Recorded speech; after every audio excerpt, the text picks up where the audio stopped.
வணக்கம். உலகத்தில் என்ன நடக்குதுன்னு தெரில, எப்போ தலையில் குண்டை போடுவாங்கன்னு தெரில, அப்படின்ற மாதிரி தான் நிலைமை போய்கிட்டு இருக்கு. நிறைய பேர் இப்போ போருன்றான். போருன்னு பேச வேண்டிய அவசியமே இல்லை. போர் இல்லை, அமெரிக்காவும் இஸ்ரேலும் ஈரான் மேலே தாக்குதல் நடத்துகிறான் அப்படி சொல்லி பழகுங்க.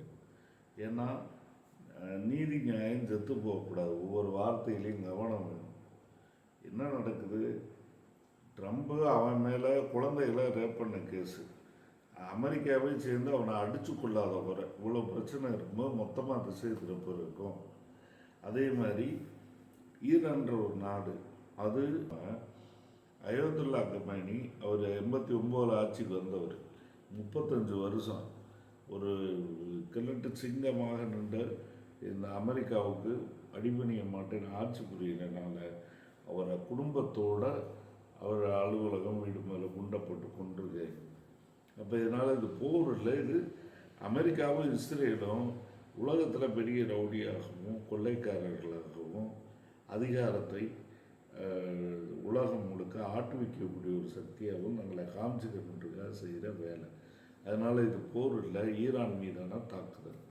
இந்த தாக்குதலுக்கு ஈரான் அவங்களுக்கு சமமாக ஈடு கொடுக்க முடியலைனாலும் அது தங்களுடைய இறையாண்மையை, தங்கள் நாட்டை யாரும் அடிமைப்படுத்தக்கூடாதுன்ற ஒரு தேசப்பற்று உணர்ச்சியோடு அன்றைக்கி போராடிக்கிட்டு இருக்கு. அந்த போராட்டம் தான் இன்றைக்கி இஸ்ரேல் மீதான தாக்குதலை அவங்க நடத்திக்கிட்டு இருக்காங்க. அது மட்டும் இல்லை, அமெரிக்காவுடைய இராணுவ தளங்களை இந்த அரபு நாடுகள்லேயே இருக்கக்கூடாதுன்னு சொல்லி அடி நடிச்சுக்கிட்டு இருக்கிறாங்க. எனவே இது உலகத்தில் நீதிக்கான ஒரு போராக ஈரான் நடத்தினாலும் நாம் அதை வாழ்த்த கடவுள் பெற்றிருக்கிறோம். இப்படித்தான் அதை பார்க்க வேண்டியிருக்கு. ஒன்று. இன்னொன்று, ஏன் அத்தனை அதிபர் இருக்கும்போது இவங்களை மட்டும் தாக்குறான் அப்படின்னா 2 விஷயத்துக்காக. ஒன்று, இந்த கம்பெனியை அழிச்சிட்டா ஈரானில் ஏற்பட்ட வளங்கள் இருக்குது, அதை பூரா கைப்பற்றலாம், எண்ணெய் வளங்கள் உட்பட. 2வது விஷயம், ஹோர்மஸ்னு ஒரு நீரிணைன்னு சொல்லுவாங்க. அதாவது நீரிணைனா நம்ம அந்த சேது சமுத்திர கால்வாயை தோண்டிட்டால் கப்பல் இப்படி குறுக்க போகுதுன்னு சொல்கிறோம்ல, அதே மாதிரி அங்கே ஒரு நீரிணை இருக்குது.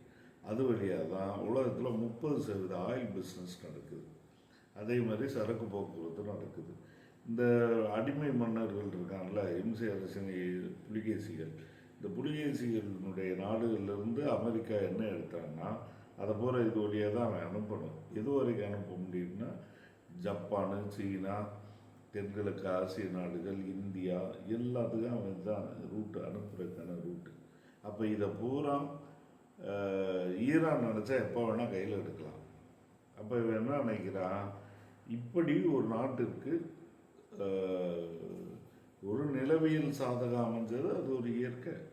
ஆனால் அப்படி ஒரு பலம் கிடைக்கிறது தான், அப்படி ஒரு சின்ன நாடு, ஒரு முஸ்லீம் நாடு கட்டுப்படுத்துறதா என்று சொல்லி அவங்க மேலே தாக்குதல் நடத்துகிறான். எனவே இதுதான் நடக்குது. இதை முதல்ல கண் திறந்து பார்க்கணும். ஒன்று, அமெரிக்கா நடந்துக்கிட்ட முறைகளை பூரா பாருங்கள். இவரை கமேனியை இப்படி கொண்டுட்டான். ஏற்கனவே லிபிய அதிபர் கடாபி அவர் உறுதியாக இருந்தார், அவரை காலி பண்ணான். சதாம் ஹுசேன் உங்களுக்கு தெரியும், உறுதியாக இருந்ததுக்காக அவரை காலி பண்ணான். இப்போ ஒரு சில மாதங்களுக்கு முன்னால் வெனிசுலான்னு ஒரு நாடு, அதனுடைய அதிபர் மதுரோ அப்படின்னு ஒருத்தர், அவரை கடத்திட்டு போய் பிக் பாக்கெட் அடிக்கிற மாதிரி பொண்டாட்டியும் புருஷனையும், அதாவது அவங்க வீட்டு மாளிகையில் விமானப்படையை இறக்கி அவங்கள பிடிச்சிட்டு போய் அமெரிக்காவில் வச்சு பிக் பாக்கெட் தொழில்களை அடிக்கிற மாதிரி அவரையும் அவங்க பொண்டாட்டியை அடித்து மூஞ்சி இஞ்சியில் வீங்க வச்சு பத்திரிகையில் காட்டுறான். இது உலகம் நாரியத்தை நோக்கி போகுதா, காட்டு முன்னாடித்தனத்தை நோக்கி போகுதா? அப்போ இப்படிப்பட்ட ஒரு கொடுங்கோல் ஆட்சி, கீழ்த்தரமான ஒரு ஆட்சியை ஒருத்தன் செஞ்சுக்கிட்டு இருக்கான். அவனை உலகம் முழுக்க செருப்பால் அடிக்கிறதுக்கு காத்திருக்கு. உலகமே காத்திருக்கிறது மட்டுமில்லை, உள்நாட்டிலேயே காத்திருக்காங்க. உள்நாட்டில் அவங்களுக்கு நம்ம பாராளுமன்ற மாதிரி அங்கே காங்கிரஸ், செனட்டுன்னு இருக்குது. இப்போ ஆளுங்கட்சி, எதிர்கட்சி, ட்ரம்ப் கட்சி எல்லா பேரும் ஒன்றா கூடி ட்ரம்பை நீக்கணும்னு தீர்மானம் போடுற இடத்துக்கு போயிட்டாங்க. ஆனாலும் இவன் என்ன சொல்கிறான்னா, யார் நீக்க முடியாது, நான் யார் சொல்கிறான்னு கேட்க மாட்டேன், கட்டுப்பட மாட்டேன் அப்படின்னு. அமெரிக்க இராணுவ தளபதி யாரை கேட்டு அறிவிச்சேன்னு சொல்லிக்கிட்டு இருக்காங்க. இவ்வளவு பிரச்சனை அமெரிக்காவுக்குள்ளே நடந்துக்கிட்டு இருக்கு. அமெரிக்க மக்கள் போராடுறாங்க, கட்சிகள் போராடுறாங்க. அப்போ யார் இதையும் கேட்காம இவனோ விரல் விட்டு எண்ணக்கூடிய இப்போ இந்தியாவில் அம்பானி அதானின்னு எண்ணெய் கொள்ளையர்கள் இருக்காங்கல்ல, இவங்க 2 பேர் தான் இந்தியாவில் மிகப்பெரிய எண்ணெய் கொள்ளையர்கள். ஏகப்பட்ட எண்ணெய் சுத்திகரிப்பு நிலையங்களை கட்டுப்படுத்துகிறான், வேலை செய்கிறான். அதே மாதிரி அமெரிக்காவில் இருக்கிறான்.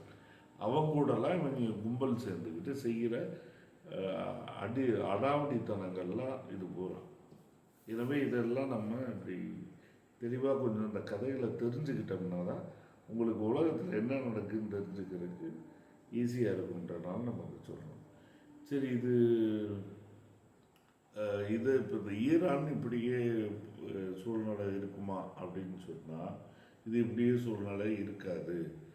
ஏற்கனவே இன்னொரு தகராறு ஒன்று இருக்குது, வாக்கிய தகராறு. அதுக்கு பேர் பிரிக்ஸு.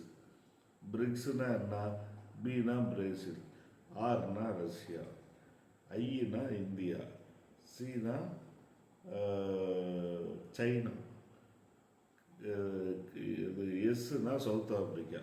இப்படியான அந்த நாடுகள் பூரா ஒன்றா சேர்ந்து இவன் அமெரிக்காவை அட்டகாசம் தாங்க முடியல, நம்மளாம் ஒன்றா சேர்ந்து நம்மளுக்குள்ள வணிகம் தொழிலே எல்லாம் பண்ணிக்கிடுவோம்.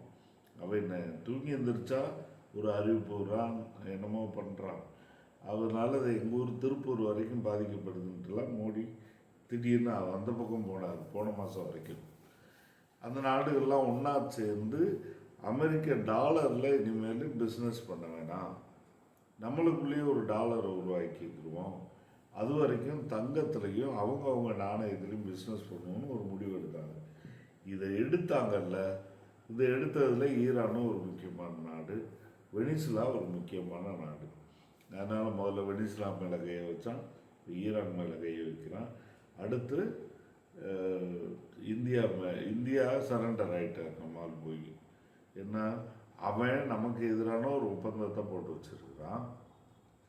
நீ நம்ம வரி அவனுக்கு போடக்கூடாதான், நம்ம பொருளுக்கு பூரா அவன் வரி போடுவானா. இதுக்கு போய் மோடி கையெழுத்து போட்டு வந்திருக்காரு. இப்போ மோடி இந்த எடுபிடி மன்னர்கள் இருக்கான்ல, அவங்களோட ஃபோனில் பேசிக்கிட்டு இருக்காரு என்ன செய்யலாம்னு சொல்லி. இவர் யார்கிட்ட பேசணும்?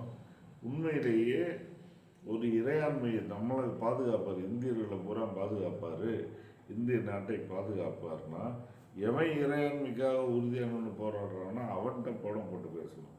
ஆனால் அவர் யார்கிட்ட பேசியிருக்கிறாரு? கத்தாரு, சவுதி, இந்த மன்னர்கள்ட்ட படம் போட்டு பேசுகிறாரா. இதெல்லாம் எங்கே கொண்டு போய் விட போகுதுன்னு நமக்கு தெரில. இந்த ஈரானை சீனாவும் ரஷ்யாவும் உறுதியாக ஆதரிக்கிறாங்க. ஏன்? அவங்க அந்த பழைய பிரிக்ஸ் ஒப்பந்தத்தில் உறுதியாக இருக்கிறாங்க. இப்படிப்பட்ட ஒரு மாற்று கூட்டமைப்பு உருவாச்சுனா தான் இந்த பிரிக்ஸ் வந்துட்டு அமெரிக்கா தலைமையிலான நேட்டோ கூட்டணியுடைய இராணுவ திமிரையும் அதனுடைய டாலர் பொருளாதார சர்வாதிகாரத்தையும் எல்லாத்தையும் நம்மளால் எதிர்த்து நிற்க முடியும். அமெரிக்கா இன்னைக்கு பெரிய வீழ்ச்சியில் இருக்குது. பார்க்க தான் பில்டப் கொடுக்குறான். உலகம் முழுக்க 750 நாட்டில் இராணுவ தலை வச்சுருக்கவன்னு மிரட்டி பார்க்குறான். ஆனால் ஈரானை இறங்கி அடிக்கவும் தான் அவனுடைய பலவீனம் பூரா தெரிய ஆரம்பிச்சிருச்சு. இப்போ அவங்க நாட்டில் இருந்து இராணுவ தளபதியில் என்ன சொல்கிறாங்கன்னா, எவ்வளோ நாளைக்கு ஏவுகணையெல்லாம் சண்டைக்கு பத்தும் தெரியலன்ற அளவுக்கு பேச்சாயிடுச்சு. அதில் ரொம்ப முக்கியமாக அமெரிக்காவுடைய மிகப்பெரிய ஒரு போர்க்கப்பல் ஒன்று, ஆபிரகாம் லிங்கன்னு ஒரு பெரிய அருமையான ஒரு அமெரிக்க தலைவர், அவர் பேரை போய் போர்க்கப்பலுக்கு வச்சு இந்த மாதிரி ஆக்கிரமிப்பு செஞ்சு அவருக்கும் கெட்ட பேர் இழுத்து விடுறாங்க. அவர் அந்த போர்க்கப்பல் மீது ஈரான் தாக்குதல் நடத்தியிருக்கு. இப்படி இராணுவ வளங்களை சிதைச்சிருக்கு. அப்போ அமெரிக்காவுக்குள்ள இது பெரிய நெருக்கடியாக இருக்குது. இந்த போரை அமெரிக்காவால் தொடர்ந்து நீடிக்க முடியுமான்றதுலேயே சந்தேகம் வந்துருச்சு. அப்போ இப்படி அமெரிக்கா பலவீனப்பட்டாலுடைய உலகத்தில் எதிர்காலத்தில் ஜனநாயகன்ற ஒரு விஷயம் வர முடியாது. அப்போ அமெரிக்கா மாதிரி உலகத்தில் ரவுடி நாடுகள் இருக்கக்கூடாது. வல்லரசுன்ற ஒரு பெரிய அயோக்கியத்தனமானது. நேட்டோன்ற ஒரு கூட்டணியை அயோக்கியத்தனமான கூட்டணி. அவன் பூரா என்ன செய்வான்னா, ஐநா சபையவே மதிக்க மாட்டான். ஐநா சபை இலங்கையில் தாக்கக்கூடாதுன்னு சொன்னால் அதை இவங்க அத்துமீறி தாக்குறதுக்கு இவங்கள்ட்ட வீட்டோ அதிகாரம்னு ஒன்று வச்சுக்கிட்டான்.